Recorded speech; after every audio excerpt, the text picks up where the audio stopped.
Salut à tous. Bon, vous l'avez vu dans le titre, ça y est, c'est parti. Suite à ma mauvaise expérience avec ce frigo, je me suis retrouvé genre à 3 degrés dans le congèle. Alors il y en a qui disent freezer, vous dites ce que vous voulez, sauf que moi dans mon rapido, ce machin-là me servait vraiment de congélateur. Il était capable de congeler. Toujours est-il que 3 degrés ici et là en bas, on s'est retrouvé le matin au réveil avec 14 degrés dans le frigo, alors que dehors il faisait 10 degrés. Alors, on va me dire qu'il était trop fort, qu'il faut décalaminer la cheminée, qu'il faut le retourner, qu'il faut vibrer le serpentin. Moi, je vais vous donner le fond de ma pensée. Dès que ça commence à déconner ces machins-là, je le prends et ça dégage. C'est aussi simple que ça. J'ai pas envie de me faire chier avec ce genre de frigo.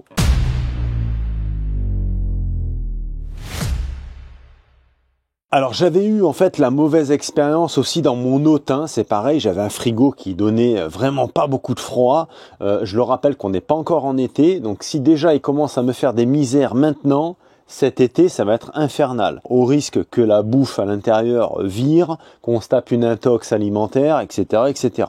Donc je vais mettre exactement le même frigo que j'avais mis à l'intérieur de mon Autun, puisque les dimensions sont très similaires en fait avec les frigos trimixtes qu'on a sur les véhicules de cette génération. Je le rappelle qu'on est début avril, donc il n'y a pas lieu qu'il fasse pas de froid. Bon, on va pas revenir là-dessus. Le soir même, je suis allé sur le site de Boulanger et j'ai commandé donc ce fameux frigo, le RDL 130-650 de la marque Listo. Pour l'avoir eu dans Schwarzy, c'est une bombe atomique. Alors bien évidemment, là on n'est pas sur un trimixte, on est sur un frigo qui a une seule source d'énergie, le 220. Moi, du 220, j'en ai énormément à bord, donc ça tombe très bien.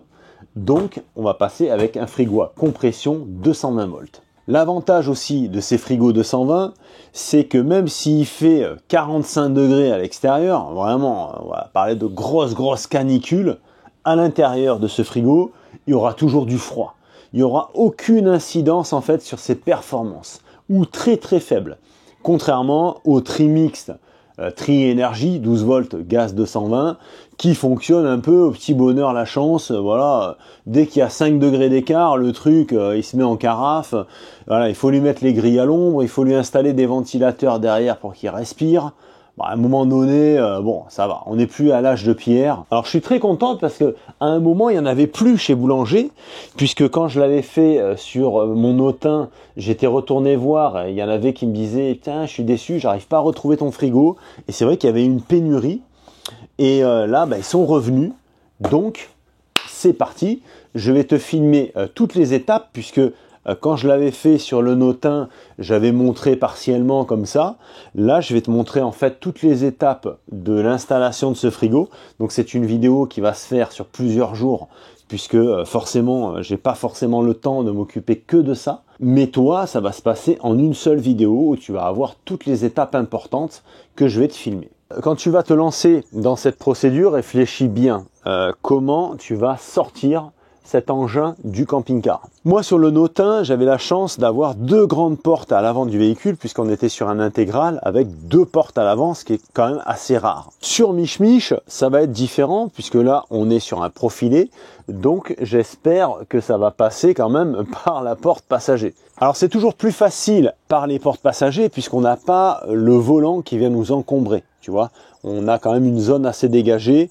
Moi, ce que je vois là, en abaissant le siège, ça devrait le faire. Si dans le pire des cas, je vois que ça passe pas, tant pis, je devrais démonter ce siège, mais je vais essayer de m'abstenir. Dans un premier temps, je vais te montrer comment on démonte cet engin. Donc à l'intérieur du frigo, tu as des petits bouchons ici. Donc tu enlèves ces petits bouchons et ça te donne accès à des vis. Donc là, on en a 2, 3 et 4. Donc 4 petits bouchons, 4 petites vis, et une fois que tu as enlevé ces vis, tu vois que ton frigo peut déjà bouger. Donc déjà c'est pas mal. Là ce qu'on va faire, on va aller à l'extérieur et on va déjà enlever les grilles de ventilation aussi pour voir un petit peu comment ça se passe derrière. Donc nous voici à l'intérieur du frigo. Donc ici on a du 12 volts visiblement. Là on a l'arrivée de gaz, donc c'est ça qu'il va falloir déconnecté et bouchonné. Et là ici, ouais, on a un petit peu de retenue, donc faut qu'on enlève un petit peu tout ce qui arrive ici, quoi.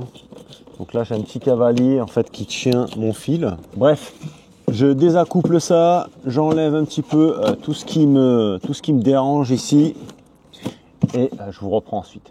Dans certains camping-cars, enfin moi je les ai toujours eu comme ça, tu as aussi une trappe d'accès comme ça avec les vannes techniques pour le gaz. Hein. Donc la vanne où tu as le flocon, c'est le frigo. Donc forcément, tu la mets en fermée hein, et ainsi tu peux aller déconnecter à l'arrière de ton frigo tranquillement. Si tu n'as pas cette vanne, dans quel cas il faudra que tu ailles fermer ta bouteille de gaz. Donc ici, j'ai carrément coupé. Hein. Voilà, j'ai coupé, ça j'isolerai ça. J'avais celui-là aussi. J'ai coupé, il faut que je le raccourcisse également, je vais isoler également. Et là, tu vois, c'est ça qu'il va falloir qu'on bouchonne. Et la prise 220 du frigo, elle était raccordée ici. Donc moi, cette prise-là va me servir en fait pour le nouveau frigo. Donc là, l'idée, ça va être de le sortir par ici, là où il y a Mimicicu. Tu vois, j'ai commencé à préparer le terrain. Hein. Là, ici au sol, je vais mettre un carton pour protéger parce qu'il faut que je le sorte de son logement, que je le pose ici et ensuite qu'on s'amuse à le passer là-bas pour le sortir par la porte. Bon, là, enfin dégagé de son logement et comme tu peux voir, ça passe très très près, regarde. Donc là, tu vois, il est en plein milieu. Là, j'ai protégé avec un carton, j'ai eu bien fait parce que ça passe ric-rac. Là, c'est donc l'emplacement où il était. Tu vois, c'est pas très propre, hein, forcément, avec toutes ces années. Donc, on va refaire un bon coup de propre là-dedans ensuite.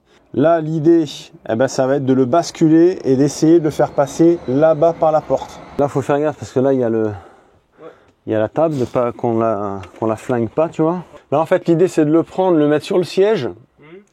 Et après, là, moi, je vais le décaler là. Je pense que je vais le poser sur la table. Hop. Ça passe? Vas-y. Moi, de mon côté, c'est bon. Putain, ça passe juste là. Non, il est pas très très lourd. Hein. Mais l'autre, après, il passera par la porte, lui. Attends 2 secondes. Putain de merde.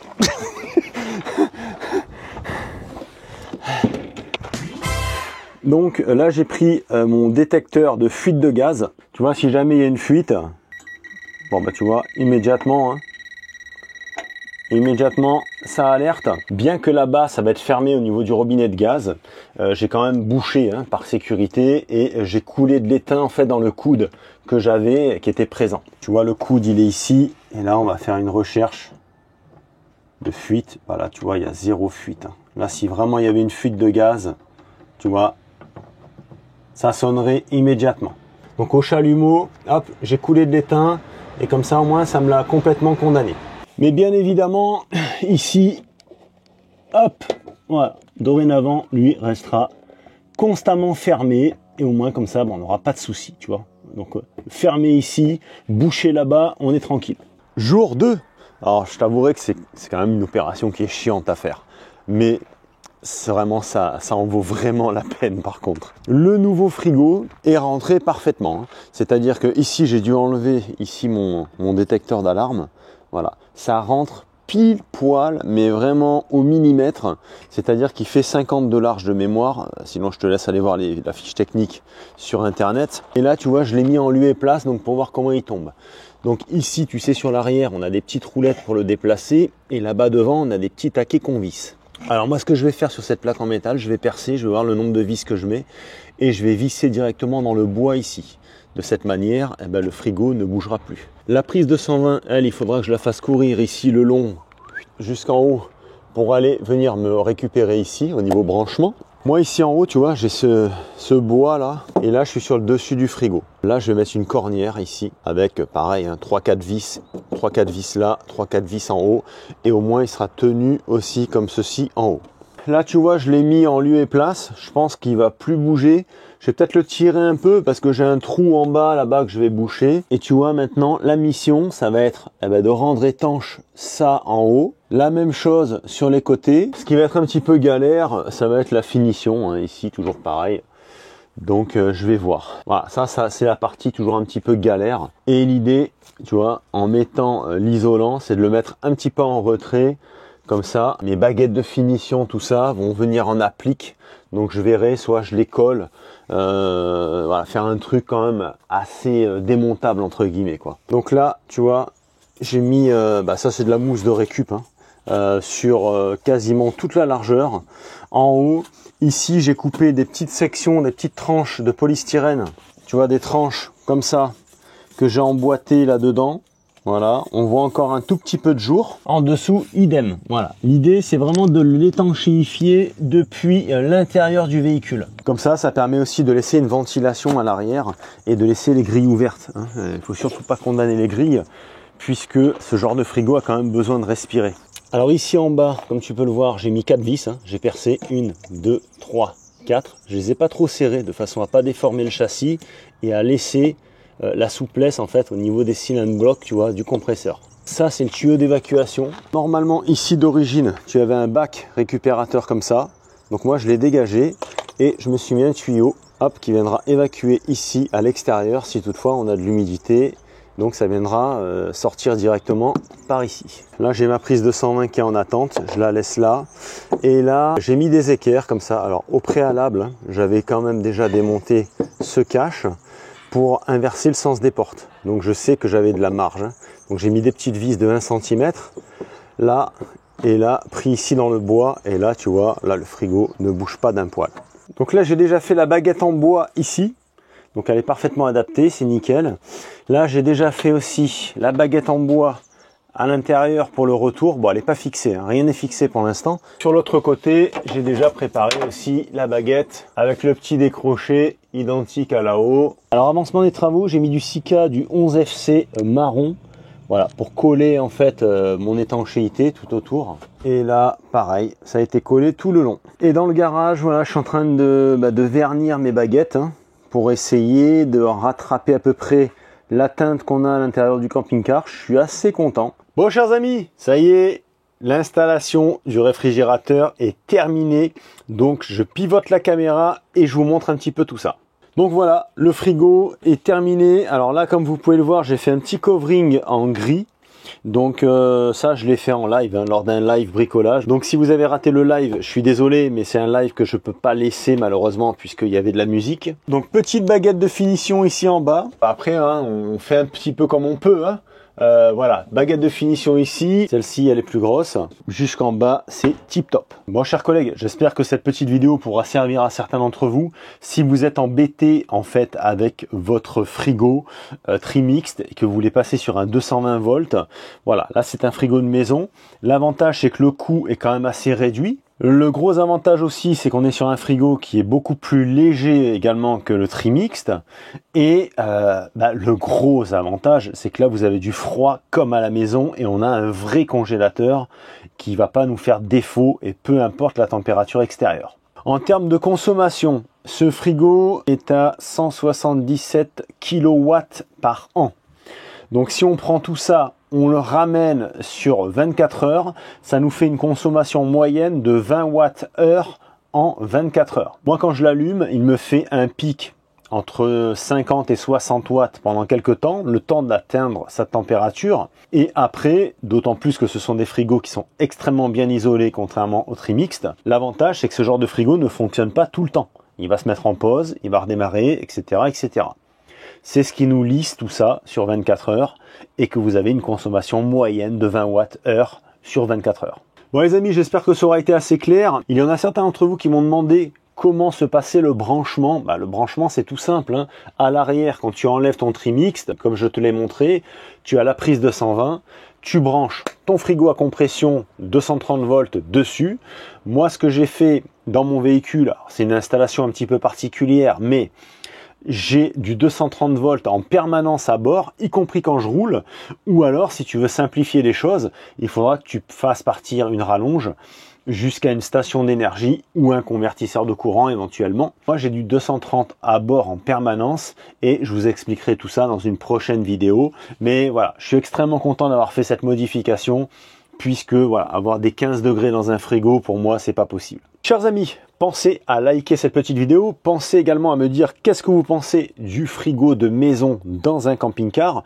À savoir que la chance qu'on a lorsqu'on a ces dimensions de frigo, c'est qu'on a cette alternative-là. Ce frigo-là rentre quasiment en lieu et place de l'origine. On a 4 cm à récupérer en haut et un petit peu moins de 2 cm sur les côtés. Une fois que ça c'est fait, l'étanchéité étant faite par l'avant, bien évidemment il faut laisser les grilles d'aération à l'extérieur ouvertes pour que le compresseur respire, y compris la ventilation haute. Ainsi vous avez une circulation d'air naturelle qui se fait à l'arrière du frigo et l'étanchéité thermique se fait essentiellement par l'avant. Allez les amis, sur ce je vous laisse, je vous dis à très vite pour une prochaine vidéo. Profitez de la vie, c'est très important, et à très vite. Ciao.